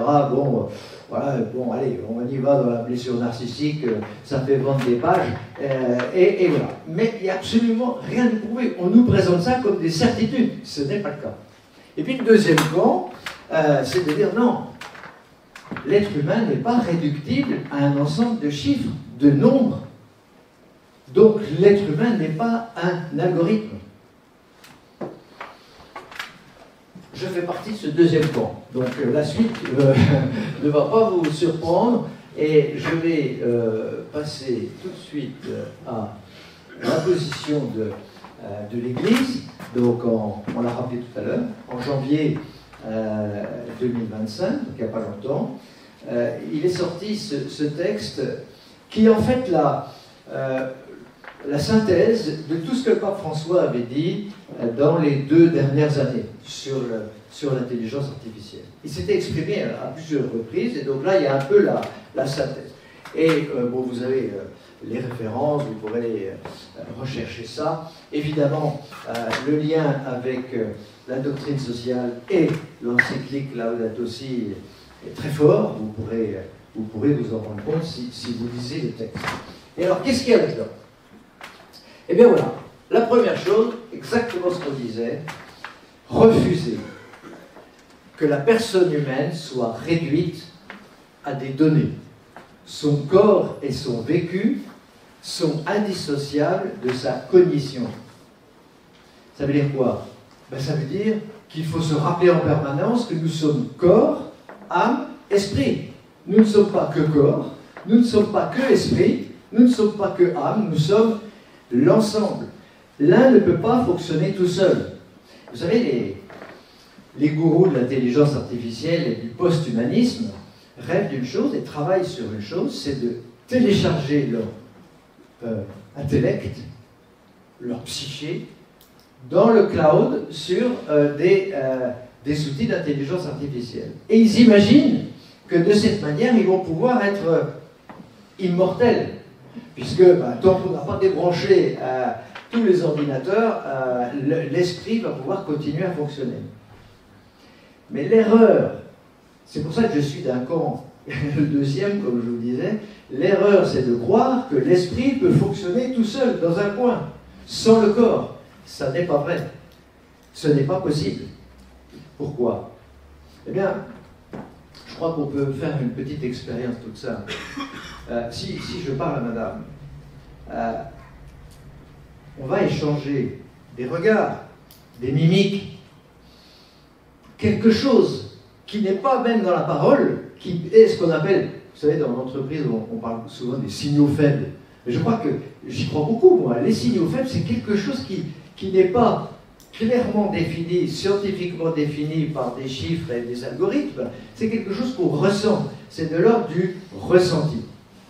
Ce ressenti fait partie de notre vécu, construit notre intellect. Et lorsqu'on a une décision à prendre, éthique par exemple, Ceci joue autant de rôle que notre raisonnement A plus B égale C, A implique B, B implique C, etc. Ces ressentis qui construisent notre vécu sont aussi importants dans la décision, dans les décisions que nous prenons au quotidien, parce qu'ils construisent notre personnalité. Voilà. Donc, l'argument majeur, c'est celui-là. Les machines n'ont pas de corps, et même si on leur met un corps d'humanoïde, il y avait des belles photos tout à l'heure de robots, alors, ça ne change rien au problème, parce que moi j'ai une main là, bon, la main fait partie de mon corps, mais la main ne peut pas exister sans le corps, et elle fait partie du corps sans que je m'en aperçoive. On est une entité unique, tandis que le robot, on peut couper en morceaux, ça va fonctionner moins bien évidemment, mais enfin ça va continuer à fonctionner. Les capteurs de température qu'on fait, je prends toujours cet exemple pour faire comprendre. Dans le robot, on va mettre des capteurs de température. Donc on va dire, si température supérieure à 20 degrés, il fait chaud. Alors, le système va dire, il fait chaud. Mais qu'est-ce qu'il connaît de la température? Rien. C'est un capteur qui lui donne une information, tandis que nous avons la sensation qu'il fait chaud. Mais peut-être que pour vous, il fait froid en ce moment. Je ne sais pas. Chacun a une sensation différente. Donc, l'importance du corps dans toute cette approche de l'intelligence artificielle fait pour moi la différence entre les deux camps. Alors, après, évidemment, il y a beaucoup d'autres choses dans ce texte. J'insiste beaucoup sur celui-ci, mais évidemment, on refuse l'uniformisation, singularité de la personne est unique. Le créateur a voulu chaque personne unique, donc tout ce qui va aller dans cette uniformisation, dans cette espèce de soupe moyenne, comme je disais, pour forger des esprits tous un peu similaires, c'est non. Le texte est très clair.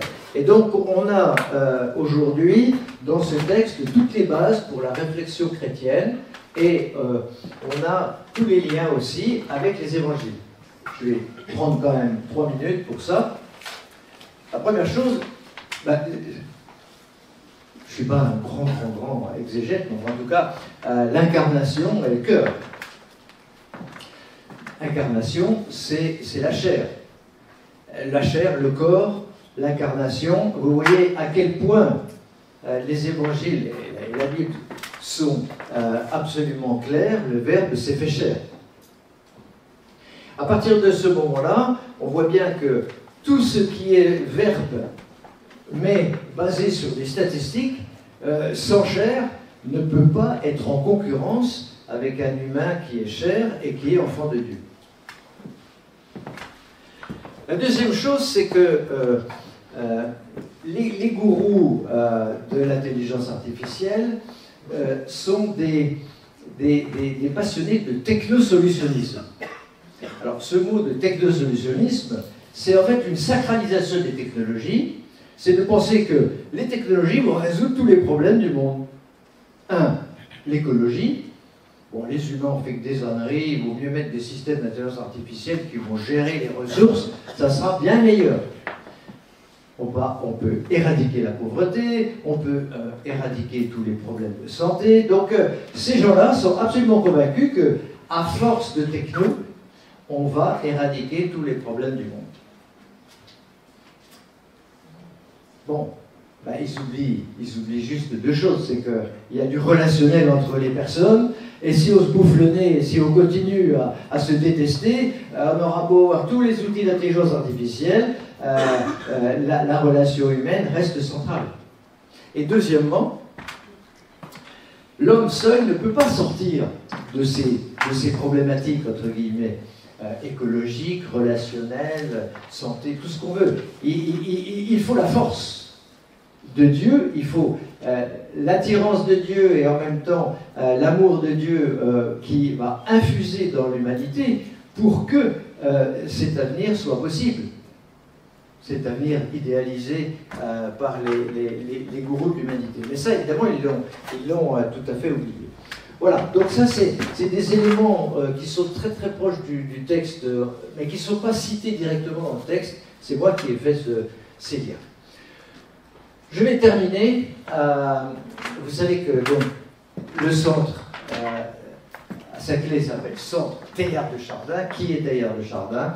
Alors, c'est une conférence qui peut durer une journée si on veut. Je vous invite aux portes ouvertes que nous faisons le 25 mai. Vous pourrez venir à partir de 17h de mémoire.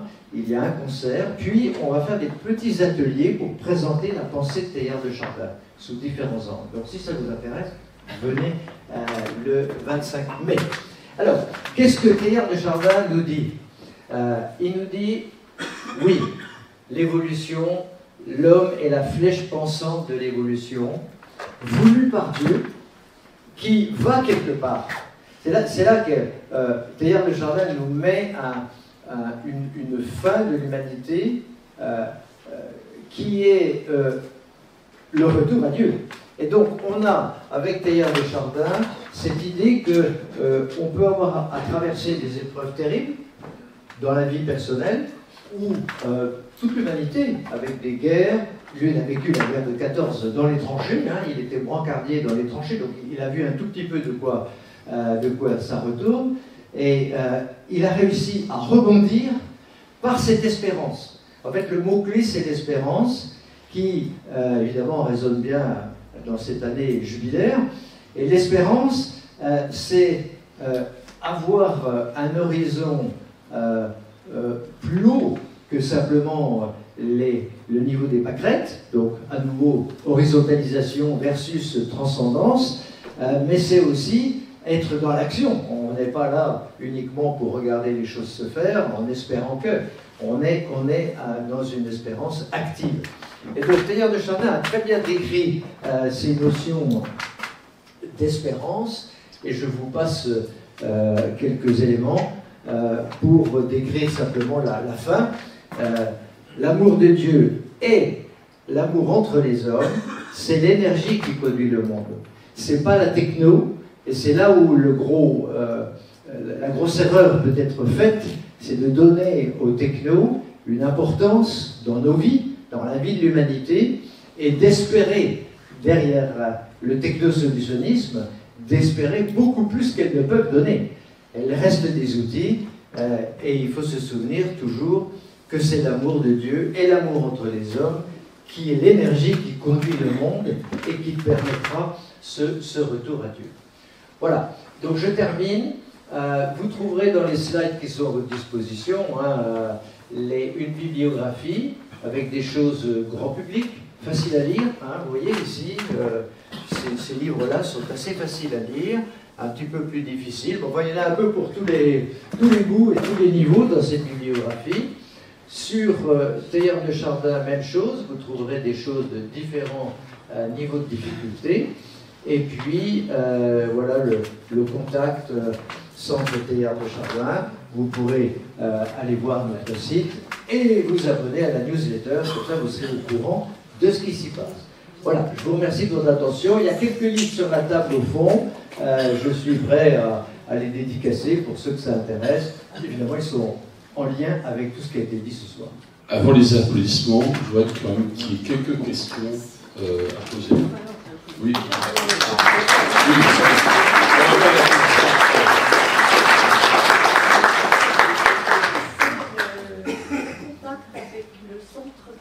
Oui, vous le trouvez sur le net. Teilhard Chardin, vous pouvez tomber dessus. Tu es court, hein? Je te connais. Bon, je vais faire court. Alors, vous avez cité dans la liste des bouquins à lire Alexei Greenbaum, et il faisait une conférence au diocèse il y a à peine un mois. Et à la fin de sa conférence, mais il n'avait pas beaucoup de temps, dans la liaison entre le spirituel et l'intelligence artificielle, il citait tout simplement les anges. En nous posant la question, est-ce que quelque chose de très très puissant, de très spirituel qui nous domine, et qui peut parfois amoindrir notre libre arbitre, comme vous l'avez dit, est-ce que ça ressemble pas aux anges? j'ai entendu dans une conférence, effectivement, développer cette idée-là. Je ne crois pas qu'il soit très bon de faire des relations comme ça entre des dimensions, des ordres complètement différents. Voilà. Donc je ne suis pas très très fanat de ces idées. Merci pour votre topo. Je vais m'inscrire peut-être en faux, ou en tout cas en complément. J'aimerais avoir votre éclairage sur un point, parce que finalement vous êtes très tranché dans votre position vis-à-vis de l'intelligence artificielle. Est-ce qu'un moyen de la voir différemment, ce n'est pas de la voir un peu comme l'évolution de l'homme et de tous les outils qu'il a créés? Je prends un exemple, toute la technologie, une imprimante 3D, ça peut servir à faire des prothèses pour des gens victimes de blessures de guerre. Ça peut aussi servir, on l'a vu récemment, à faire des armes. Et finalement, l'intelligence artificielle, est-ce qu'elle ne dépend pas des intentions de celui qui l'utilise? Et je vais prendre un autre exemple dans la médecine, parce que là, on ne cite que des mauvais exemples. Il y a quand même peut-être des hommes ou des femmes qui bénéficient de l'intelligence artificielle entre un radiologue et une IA entraînée sur des clichés de radiographie, par exemple de cancer du sein, qui ont permis certainement de bénéficier à certaines femmes de ne pas tomber dans l'erreur humaine, parce qu'elle existe, et finalement d'augmenter la capacité de l'homme quand elle est bien tournée vers une intention louable. Voilà, exactement. Alors là, vous êtes dans le domaine applicatif, qui n'était pas notre sujet ce soir, mais évidemment, lorsqu'on a le temps de l'aborder, il y a énormément d'applications très positives. Donc, aucun doute, en particulier en médecine, il va y avoir des véritables révolutions à attendre. Mais, si vous voulez, notre sujet était plus sur l'impact intellectuel avec l'éthique spirituelle, et c'est là où il faut se méfier, quoi, parce que c'est beaucoup plus insidieux. Une application, si vous voulez, un robot tueur autonome, bon, on se dit non, c'est pas possible tout là, et on ne peut pas laisser comme ça se promener dans la nature. Donc on réagit assez facilement par un non. Ce qui est beaucoup plus insidieux, c'est ce que j'ai essayé de vous montrer, c'est que on nous met dans une ambiance, dans un discours avec des mots qui nous fait progressivement croire des choses qui sont fausses. Les machines ne sont pas intelligentes, les machines ne sont pas conscientes. Et c'est à partir du moment où on prend conscience de cet anthropomorphisme et de ce discours lénifiant qu'on a, que là, on peut évidemment avoir un meilleur sens critique et se défendre à titre personnel, pour reprendre la question de madame tout à l'heure. Oui, pour compléter sur... Pardon, je voulais juste apporter un complément à la précédente question. Parce que c'est un point qui est très important. Je pense qu'il ne faut pas voir la technologie d'un point de vue négatif. En tout cas, moi, ce n'était pas du tout mon propos. C'était pas du tout mon propos. Effectivement, je ne l'ai pas trop mentionné parce que j'ai mentionné les prises de conscience des risques. Mais je pense qu'il faut d'abord voir tout ce qui est positif. Et c'est vrai que moi, je ne serais pas aussi tranché que Bruno sur certains aspects. C'est-à-dire que je pense qu'il faut être très prudent sur le fait de dire non, on n'y arrivera jamais, l'intelligence, etc. Parce qu'il y a plein de choses dans l'histoire de l'humanité, l'histoire des sciences, où on a dit on n'y arrivera jamais, et puis finalement on l'a fait. Et on était bien malin après pour dire bah non, en fait, c'est pas ce que je voulais dire avant. Et ce que je veux dire par là, c'est que ce soit vrai ou que ce soit faux, qu'on y arrive ou qu'on n'y arrive pas, c'est pas forcément les enjeux. Et les enjeux spirituels, en fait, ici, me semblent intéressants parce qu'ils vont être sur un autre plan, qui vont être sur le plan notamment du relationnel, si on parle donc spirituel chrétien, la relation aux autres, la relation à Dieu. Comment l'IA peut nous aider dans ça? C'est des questions nouvelles, en fait, et on peut se les poser indépendamment du fait de savoir si un jour on arrivera à la conscience artificielle ou pas, l'intelligence artificielle ou pas. C'est pas forcément hérétique de dire qu'en fait, on n'en sait rien et on verra bien. Oui, pour boucler sur la question écologique, un point qui n'a pas été abordé, il se dit beaucoup dans les médias que l'intelligence artificielle consomme énormément de ressources, énormément d'énergie, et que sa généralisation pose un défi important, enfin c'est inquiétant, disons. Est-ce que c'est une réalité ou est-ce qu'on a quelque chose qui se régulera assez naturellement, même avec la génération de l'IA sur tous nos portables?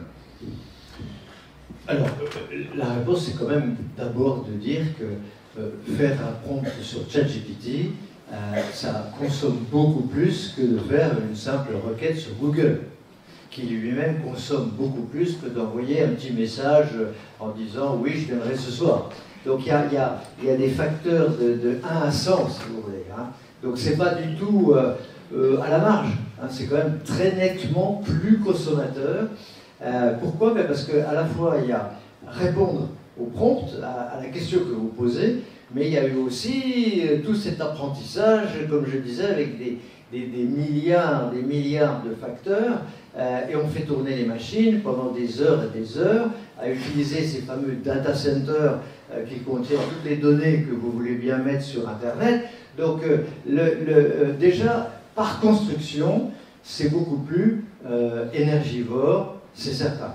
Par contre, ce qui est très intéressant, c'est que quand les Chinois ont annoncé DeepSeek avec des performances énergétiques bien meilleures que ChatGPT, Mistral nous a dit ben, moi je suis un peu entre les deux, okay, on ne sait pas en détail, mais en tout cas, ça oblige tous les ingénieurs en intelligence artificielle à se poser la question de la performance et voir comment optimiser les modèles. Parce qu'on est loin d'avoir fait toutes les optimisations, mais je suis certain qu'on pourra baisser d'un facteur important. Je ne suis pas capable de donner un chiffre, mais parce qu'il y a la compétition et parce qu'il y a cette recherche de performance à moindre coût énergétique.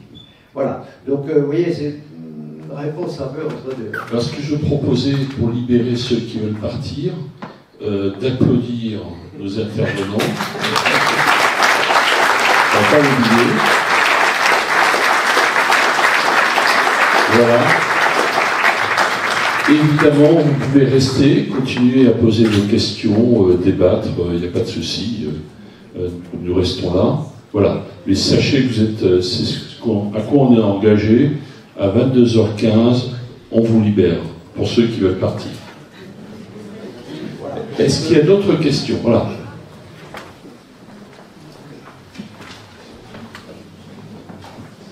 J'ai une question simple de ma pratique, parce que je travaillais dans le digital, mais par exemple, Microsoft, avec la suite Office, a obligé en fait, ses utilisateurs, par défaut, à utiliser Copilot, le système d'IA. Et en fait, ça pose une question dans notre quotidien, c'est-à-dire, si j'utilise des outils de Meta, Facebook, Instagram et autres, est-ce que j'ai le choix de dire je ne veux pas? Par exemple, moi, Copilot, je dis non, je ne veux pas. En tout cas, je l'enlève. Sous Word, je peux dire je ne veux pas utiliser Copilot. Ça veut dire, pour moi, c'est une sécurité. C'est-à-dire que si j'écris des choses, si j'utilise les outils Microsoft, je veux pouvoir dire non, je ne veux pas qu'on utilise ce que j'écris. Voilà. Est-ce que c'est une question qu'il faut vraiment se poser? Et parce que je sais que WhatsApp, par défaut, il y a un... Exactement. Et on peut avoir envie de... Alors, non seulement il faut se la poser, mais moi je trouve totalement incroyable que ces entreprises fassent tout pour nous obliger à utiliser leurs trucs, quoi. Parce que, comme vous dites, il faut les chercher. Le fait de désactiver Copilot ou dans d'autres outils, c'est pareil, hein, ils font tous la même chose. Donc on nous force à utiliser ces outils, alors que peut-être on ne le souhaite pas. Et moi je suis exactement comme vous, j'ai enlevé, mais il faut un petit peu chercher quoi, pour pouvoir l'enlever. Donc moi je crois qu'il faut absolument se dire, qu'est-ce que j'ai envie? Est-ce que j'ai envie d'utiliser ChatGPT de temps en temps pour certaines applications? C'est moi qui décide d'aller vers l'IA générative et non pas un espèce de truc qui m'est collé dans mes outils du quotidien, quasiment à me forcer la main. Donc une autre question, dans tout ce que vous avez présenté, on a l'impression qu'il y a un passager clandestin, c'est-à-dire le transhumanisme, et je voudrais savoir si c'est une impression ou si vous êtes d'accord avec... Oui, alors, c'est un vrai sujet.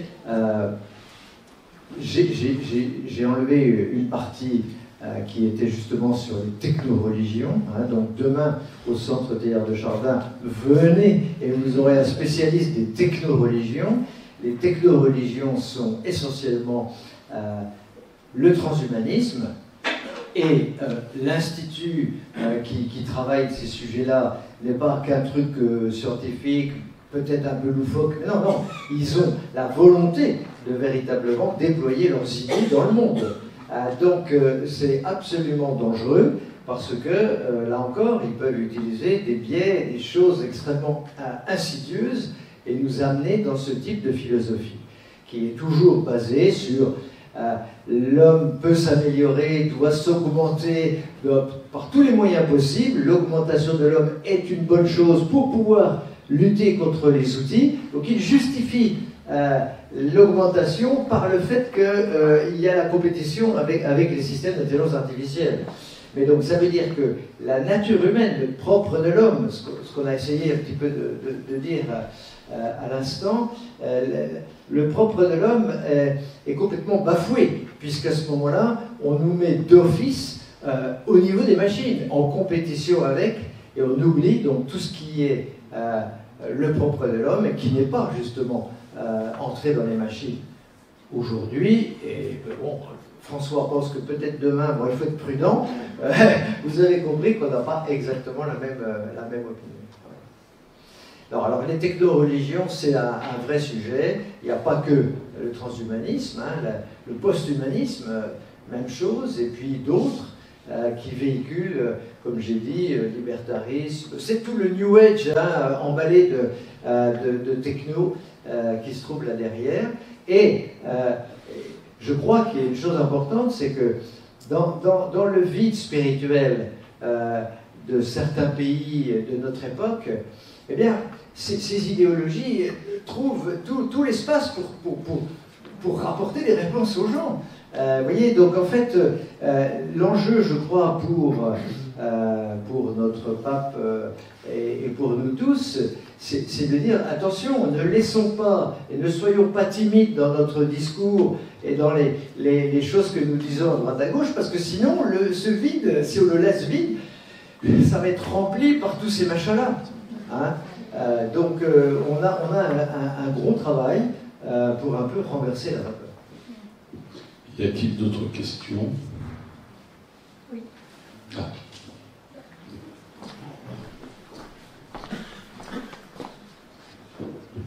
Je crois que c'est un peu dans la continuité de ce que vous dites. Ça va très vite, vous l'avez dit tout à l'heure. Finalement, l'IA, il faut être conscient que sur un certain nombre de choses, même si on ne veut pas dire que c'est de l'intelligence, mais il y a une capacité beaucoup plus importante que la nôtre. Aujourd'hui, sur le web, on a une foule de textes qui ont été écrits par des tas d'auteurs depuis l'Antiquité, et encore pas tous, parce qu'on n'a que ce que l'homme a bien voulu mettre.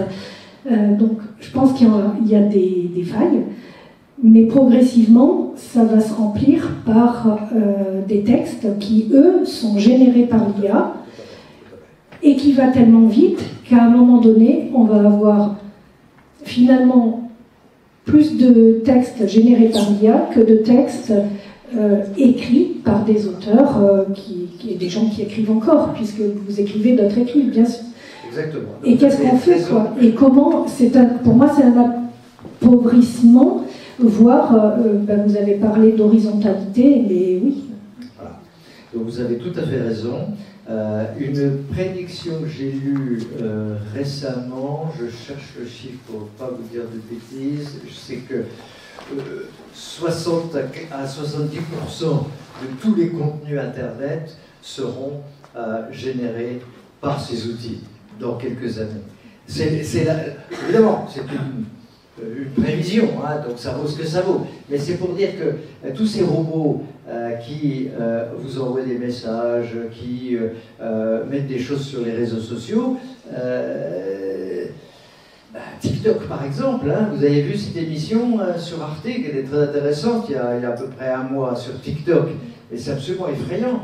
Ils ont des robots d'intelligence artificielle qui génèrent des posts et qui, en permanence, inondent tous les comptes TikTok de la planète, pour dire quoi? Bah, évidemment, on s'en doute, hein. C'est des choses qui sont alignées avec la pensée de la Chine. Donc, attention, attention, il y a ce phénomène très grave qui serait que l'Internet deviendrait un truc sans intérêt, puisqu'à ce moment-là, quand on aura beaucoup trop de textes de ce genre, ça n'aura plus aucun intérêt. D'où une chose qui se fait, et beaucoup de gens commencent à se dire, l'IA générative à la ChatGPT, elle va mourir dans quelques années. Je ne suis pas le seul à le dire. Hein. Yann Lequin le dit, par exemple. Eh bien, pourquoi? Parce qu'en fait, on va abandonner ces outils qui malaxent des millions de data de toutes sortes et qui horizontalisent le monde, et on va aller vers des IA génératives spécialisées. Exemple, on prend tous les corpus de l'Église catholique, si on veut, tous les textes, alors là, il y a des quantités de textes énormes, on fait un apprentissage sur ce corpus-là, et alors qu'est-ce qu'on obtient? On obtient à ce moment-là un outil avec lequel on peut échanger, et dont les réponses vont être, entre guillemets, alignées avec la pensée de l'Église. Et non pas du n'importe quoi, comme ça peut arriver aujourd'hui. Hein. Madame disait tout à l'heure à l'introduction, oui, mais on pourrait les corriger, etc. Oui, mais enfin bon, à partir du moment où on prend des corpus extrêmement vastes, on ne peut pas éviter les biais, on ne peut pas éviter les hallucinations, vous voyez, anthropomorphisme. On utilise des mots. Une hallucination, c'est un humain. Alors maintenant, on prend ce mot et on le plaque sur un outil. Donc forcément, ça nous donne l'idée que ces outils sont intelligents. Bref, je referme la parenthèse. Mais en tout cas, le problème comme vous dites, de l'Internet qui va perdre de son intérêt, la confiance va baisser, et donc on se tournera vers des outils spécifiques. Un pour l'Église catholique, un autre sur la pensée de Teilhard de Chardin, un autre sur la pensée de Marx, un autre sur l'humanisme, tout ce que vous voulez. Mais au moins là, on aura à ce moment-là des réponses qui sont en ligne. Bon, on ne peut pas dire qu'elles seront certifiées, mais enfin, elles seront de meilleure qualité. Mais précisément, est-ce que vous ne décrivez pas un monde qui très vite, parce que vu la vitesse d'accélération un monde qui, à un moment donné, tournera en rond autour de ses connaissances, là où notre monde, et en particulier tout ce qu'il a d'humain, est d'abord une création, et une création qui se renouvelle sans cesse.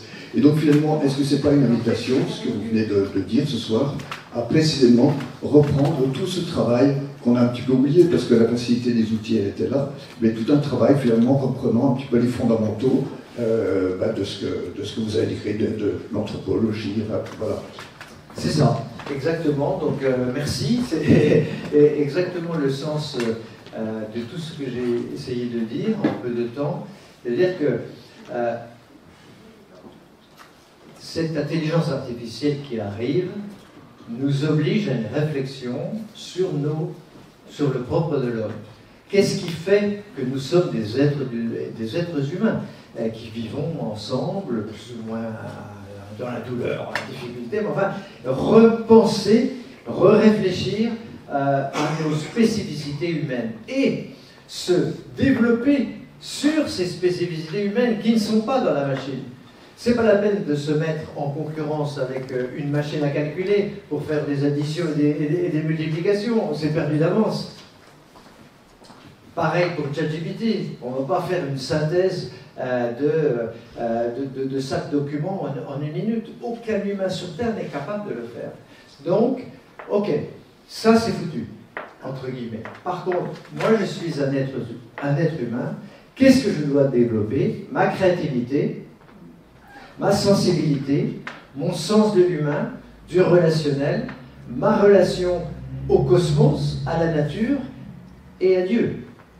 Et je pense que si on prend les choses de cette manière-là, alors on ressort de tout cela avec une espèce d'orientation, si vous voulez, qui est de dire qu'est-ce que je fais au quotidien pour me développer sur ces axes-là. Et puis, bon, ben voilà, le reste, ok, je laisse tomber. Pas je laisse tomber, mais enfin, autant utiliser l'outil. Mais l'outil ne sera pas avec cette sensibilité et ce vécu que nous avons dit tout à l'heure. Donc c'est là qu'il faut travailler notre spécificité. La dernière question. Merci. C'est pas tout à fait une question. Merci pour ça, parce que voilà, ça nous donne des pistes. Et puis je rejoins ce que disait François-Xavier sur cette idée que si on se retrouve avec un corpus où il n'y a plus que les catholiques, ça risque de s'enfermer. Donc est-ce que l'idée, ce ne serait pas de rajouter à votre magnifique piste à discuter à plusieurs? C'est-à-dire que je ne me retrouve pas tout seul à me renforcer, à me connecter, à me devenir, mais qu'on fasse ça ensemble. C'est ça, c'est ça. Alors, vous voyez, merci. C'est exactement ce que Teilhard de Chardin disait avec cette expression ici. D'abord, se connecter à soi-même. Je suis un être humain. Qu'est-ce que ça veut dire d'être une personne humaine? Quelles sont les spécificités de mon vécu, de moi-même, de mes émotions, de mon intelligence, de mon corps? 3 petits points. Se décentrer, dans l'esprit de Teilhard de Chardin, veut dire je sors de moi-même et j'entre en relation. Et je construis une deuxième partie de la dimension humaine qui est relationnelle. Et on se construit par l'échange avec les autres. Deuxième temps. Et troisième temps, on se surcentre. Donc cette fois-ci, c'est j'allais dire le focus, excusez-moi, l'orientation vers Dieu, hein, en faisant l'effort de passer à un niveau transcendant qui fait qu'on cherche la rencontre, on cherche la relation à Dieu. Voilà, donc c'est ça le sens de cette phrase, se connecter à soi-même, se décentrer, se surcentrer. Et il avait ce très beau mot, parce qu'il y a un gros problème, c'est que les transhumanistes, post-humanistes, les gens de l'intelligence artificielle utilisent des mots de Teilhard de Chardin pour se donner une certaine légitimité. Vous voyez, moi, je parle comme Teilhard de Chardin, donc je suis un mec bien. Bon. Sauf que Teilhard de Chardin a écrit cela. Il a dit non. Le problème, c'est pas d'être post-humain, d'être surhumain, transhumain, tout ce que vous voulez. Non. Le problème et le progrès, c'est pas la techno. Le progrès, c'est de devenir ultra-humain. Donc se développer sur la facette non mécanisable, mais la facette véritablement qui est le propre de l'homme. Bon ben, Bruno, merci beaucoup François. On vous libère. C'était extrêmement intéressant. J'espère que chacun a pu avancer sur cette réflexion. Voilà, merci.